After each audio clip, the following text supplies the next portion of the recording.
Hello and welcome. To our first story, Finance Minister Ken Ofori-Atta has raised concerns about a possible shutdown if consensus is not reached on the approval of estimate and appropriation of the 2022 budget. Recently, there have been controversies over the approval of the financial statement in Parliament as a result of the electronic transactions tax component for the economic year. But addressing journalists here in Accra, Mr. Ofori-Atta fears there may be challenges with government payments if the budget is not approved before parliamentary recess. The full consequences of not passing a budget are serious. This would imply that from 1st January 2022, for government to continue work, we will need to obtain parliamentary approval to spend in advance of appropriation. Other than that, the entire government will have to shut down, which would mean, to name a few, no salaries for the almost 700,000 public sector workers, including nurses, doctors, teachers, personnel of the security services, no government services and other expenditures, including payment of contractors, uncertainties in the business environment, and pressure on the currency leading to currency depreciation. Furthermore, would have incurred devastating damage to our fiscal consolidation program, debt sustainability, and international capital markets credibility. Ladies and gentlemen, government is very committed to addressing the challenges we face as a nation and sustaining our recovery from the impact of the pandemic within our fiscal consolidation and debt sustainability. We have a very competent team managing the economy, and the prospects are bright. I believe that this budget sets us on a path of irreversible transformation, from dependence on the state to individual enterprise, from generation of job seekers to a generation of job creators, and from a place of inertia and uncertainty to enterprise, innovation, and progress for all. Well, we shall have an expert on what the finance minister said early on, but we still stay with him because he's also hinted at plans to engage the minority in Parliament on the introduction of the 1.75% tax on electronic transactions captured in the budget as the e-levy. According to the finance minister, no decision has been taken yet on the possible review of the rate.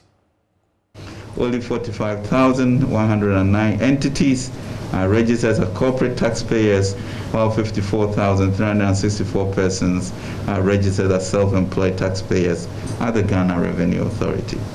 And there are about 17 million registered voters and about 19 million active mobile money accounts. In using the 17 million registered voters or the 19 million mobile money accounts as a proxy for Ghanaians that are of adult age and economically active, and comparing to the 2.4 million Ghanaians who pay income taxes, we are confronted with the stark reality that the structure of our economy is quite informal, unlike the Western economies, and as such, the traditional tax handles, the personal income tax, also known as payee, may not be as effective in raising the required revenue. Ladies and gentlemen, we are determined to enhance domestic revenue mobilization. The essence of our proposal on the e-levy is to widen the tax net and generate the required revenue to support entrepreneurship, youth employment, to build our infrastructure, especially roads, and reduce our debts. Permit me to emphasize that the e-levy represents our greatest opportunity to, in the medium term, broaden the tax base and meet the tax to GDP ratio of 20% as it pertains among our peers.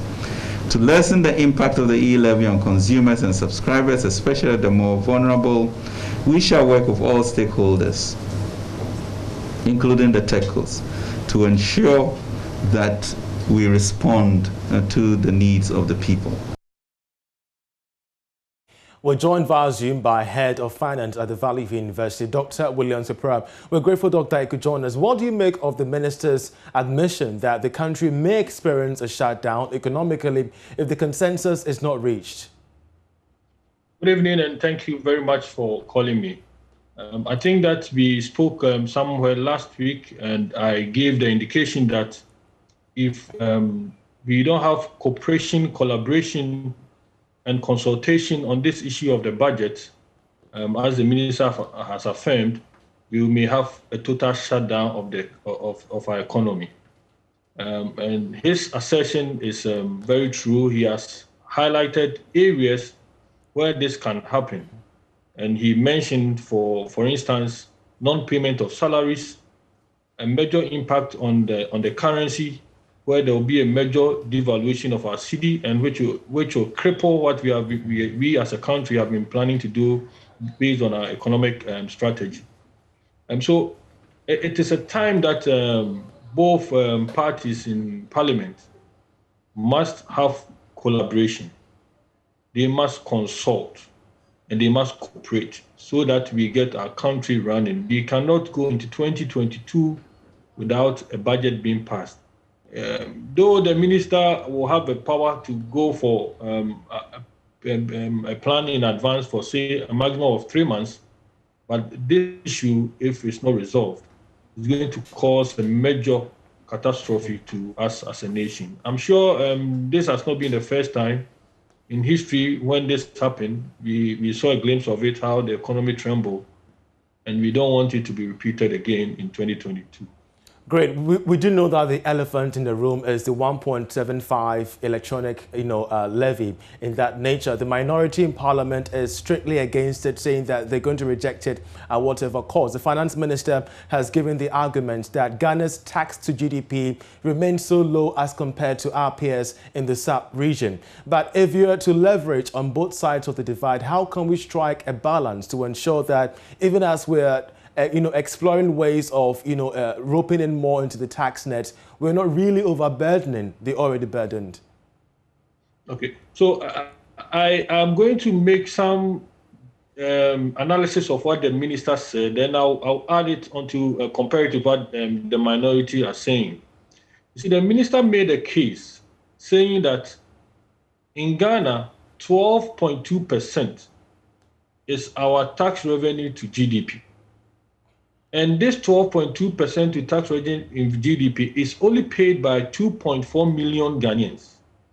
The minister also presented to us that Ghanaians who are in the region of paying taxes, if you first compare to those on the voting list of 17 million, or we can compare it to those who have mobile money accounts hovering around 19 million, it means that the minister wants to use the e-levy approach to expand the tax net. So if the e-levy is admitted, then a lot of people will be caught in the tax net.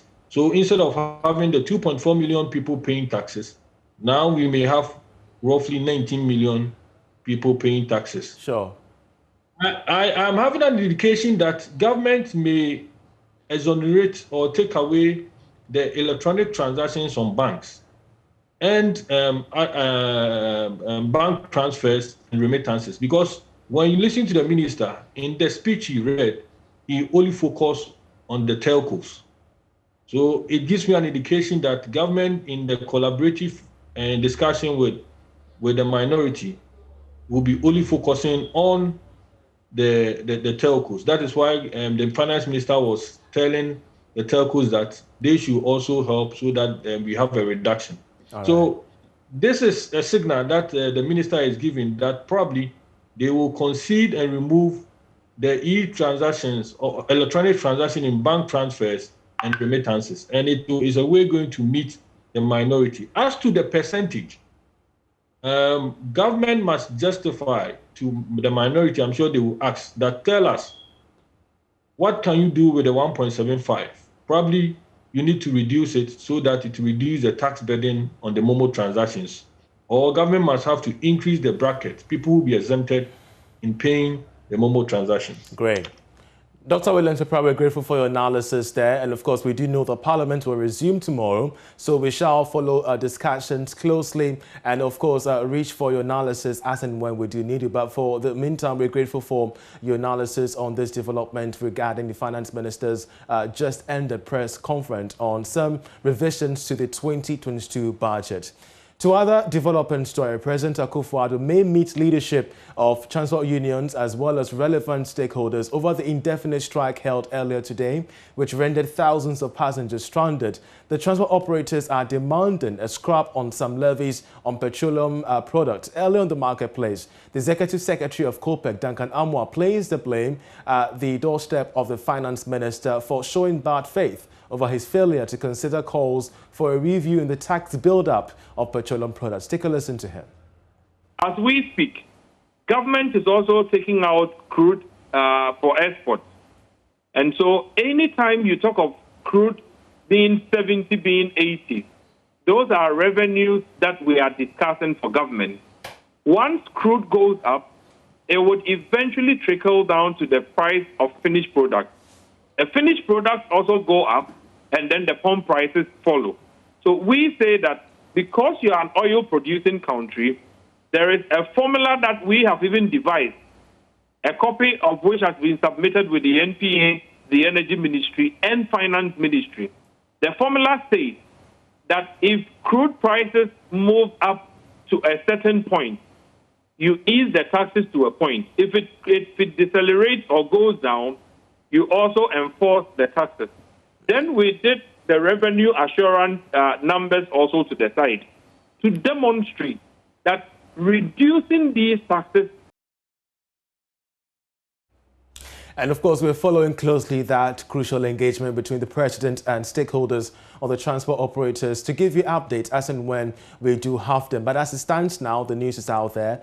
The strike has been suspended indefinitely. Away from that, the Bank of Ghana has given the firm assurance that necessary measures have been instituted to prevent Ghana from being put on the list of money laundering countries. Now, the head of financial stability disclosed this at a workshop organized for compliance officials drawn from microfinance and rural banks in the country. George Rafi has the rest of the story. The assurance from the Bank of Ghana is coming after the country was removed from a list of countries with weak laws to check money laundering by the European Union earlier this year. Speaking at the program, Head of Financial Stability at the Bank of Ghana, Dr. Joseph France, says they are committed to ensure that the weed frosters out of the banking and financial system in the country. The meeting also offered the Bank of Ghana an opportunity to address concerns of these banking officials, which the Bank of Ghana fears, if not addressed now, might affect financial inclusion in the country. Speaking to Joy Business after the workshop, Dr. Fred France says they are working with the Financial Intelligence Center to ensure that Ghana doesn't drop into this category again. The FIC, as we speak now, has its resources boosted. So you have a percentage of GRA having allocated for the FIC. There are other things that the FIC government has allocated for the FIC. The most important thing that government, and for that matter, the FIC also did, was to come out with a new law at 10:44.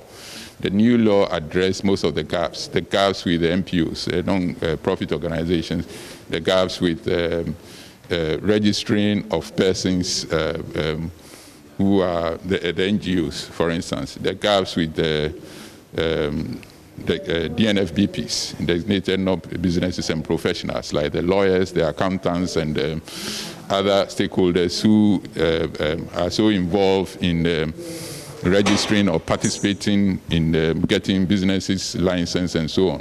One of the things that was also addressed was the beneficial ownership register, which sits with the Registrar General's Department, so that you will not have opaque system where people come and register their institutions without knowing those involved. So here you go beyond just the names which have been given, and you go and beyond that and get all the stakeholders, all the persons involved, all the shareholders and so on identified. And that is what the beneficial ownership register seeks to do. And this has been done, it's been populated. The Registrar General Department continue to populate it. And so, yes, you reduce the number of anomalies and the number of unscrupulous people coming to come to operate in our business. The Bank of Ghana believes that these engagements are needed to help sensitize all players to help regulators in protecting the financial system. Now, Fair Work Ghana is calling for good working conditions for employees of digital platforms. According to the country manager, Professor Thomas Enin Dawson, adequate security must also be provided for the digital labor platforms. We have more in this report.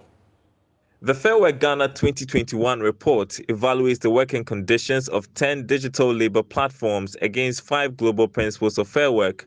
These include fair pay, fair conditions, fair contracts, fair management, and fair representation.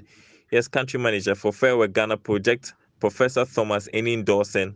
What we seek to do is to measure the level of working conditions in the platform economy, so how workers are treated by platforms, and that's basically about our research. So we use our fair work principles, which are the 5 principles that I spoke about: fair pay, fair conditions, fair contract, fair management, and fair representation. Fair work system is such that we do not just take averages, but we look at the fact that every single worker working on a platform should be able to earn that threshold that we are talking about. So if some are earning and others are not earning, we don't consider that as fair pay. So all of us can attest, if people are not able to earn 1,100 a month working in Ghana, then you can see how difficult it is. It's one of the key issues that our research found, which is the theme for this year's research, is security. A lot of platform workers are talking a lot about safety and security, especially when they work at night.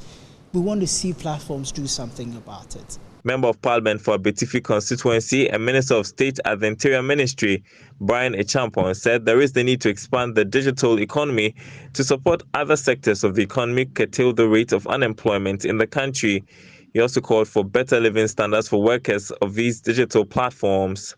What is striking is that the figures coming out suggest that about 100 to 200,000 jobs are being created in that platform economy. Our unemployment rate stands about 4.55% on an economy of 30 million people. That's about 1.5 million people that are out of job. And so if this digital economy alone is able to provide about 10% of the employment, then we have to encourage the digitization of the economy to expand the opportunities to enable us to create more jobs. Globally, Fair Work collaborates closely with workers, platforms, advocates, and policymakers to envision and build a better work environment for the future. James Ishan's report for Joy Business. And you're watching Business Live. We're taking a short break. We'll be right back. Just stay with us.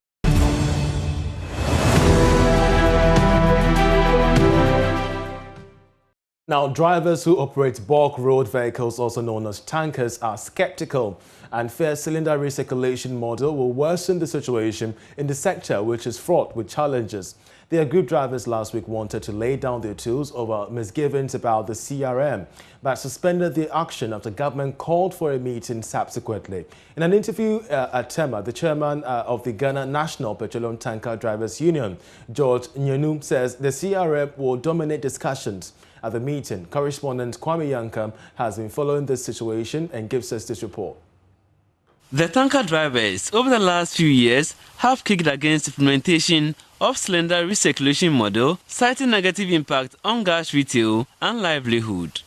Energy Ministry in August this year promised to take final decision on a cabinet memo on whether to lift the ban on building new gas refill outlets, which had delayed over CRM. The drivers on Wednesday were ready to embark on strike until issues including CRM, among others in the downstream petroleum sector, were addressed. However, they rescinded their decision following a communication from government. George Nyenu is the chair of Ghana National Petroleum Tanker Drivers Union. About a gas circulation issue, right? But once authorities have stepped in to do something about that's why we decided to put it on hold till we listen to them. It could be that maybe proper decision will be coming out of it, and then we'll be happy. Yeah, once I said we are law-abiding people, we would like to go and listen to them, because as we did not meet them, we cannot say anything till we need them to hear what they have for us.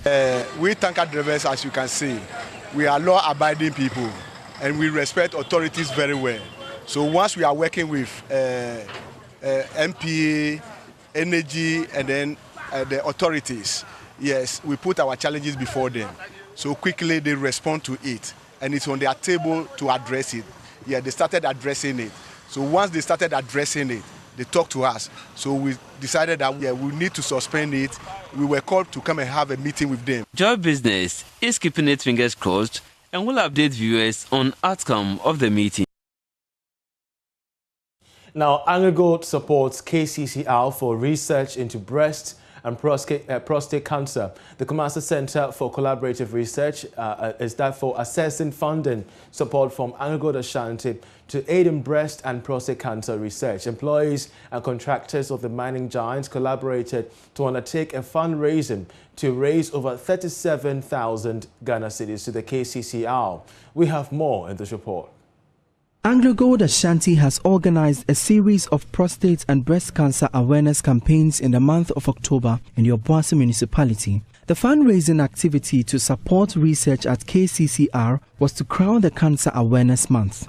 Human Resource Information Systems Officer at AngloGold, Susanna Ndede, says the company is committed through its sustainable development strategy to contribute to the health and well-being of the people. Every year at AngloGold, AGAG employees, including our offices in Accra and Tema, and our contractors come together to create awareness on breast and prostate cancers. We also raise funds for the early detection, treatment and campaign around prostate and breast cancer, because as we know, breast and prostate cancers are the major cancers in Ghana for women and men respectively. The Kumasi Center for Collaborative Research described the intervention by AngloGold as timely. Dr. Augustina Angelina Silverkin, a senior research fellow at the center. We currently see a lot of non-communicable diseases gradually seeping into our environment, of course, maybe because of several risk factors, i.e. our sedentary lifestyles. So I strongly believe that this kind gesture shown to us by staff of AGA will go a very long way to enable us do some awareness, create awareness, conduct research in the area of cancers. We intend looking into breast cancers, prostate cancers, and the other types of cancers. So this is very timely. AngloGold Obuasi Mine has also introduced a blood donation drive in the municipality.